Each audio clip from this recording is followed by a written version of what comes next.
So guys मैं अभी यहाँ पर एक गार्डन में बैठा हूँ। नोटिंगम इंग्लैंड के एक छोटा सा गार्डन है, रास्ते में पड़ता। अगर मैं आपको दिखाऊँ यहाँ पर बहुत सारे छोटे छोटे फूल लगे हुए हैं। अगर आप देखोगे ये रास्ता है, उधर भी लगे हुए हैं।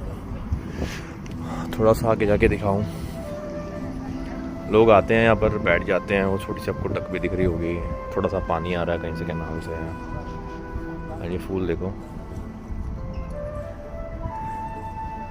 काफ़ी पीसफुल लोकेशन है ये, सही लगता है मुझे। सामने ही लाइब्रेरी है, वो नोटिंगम लाइब्रेरी है।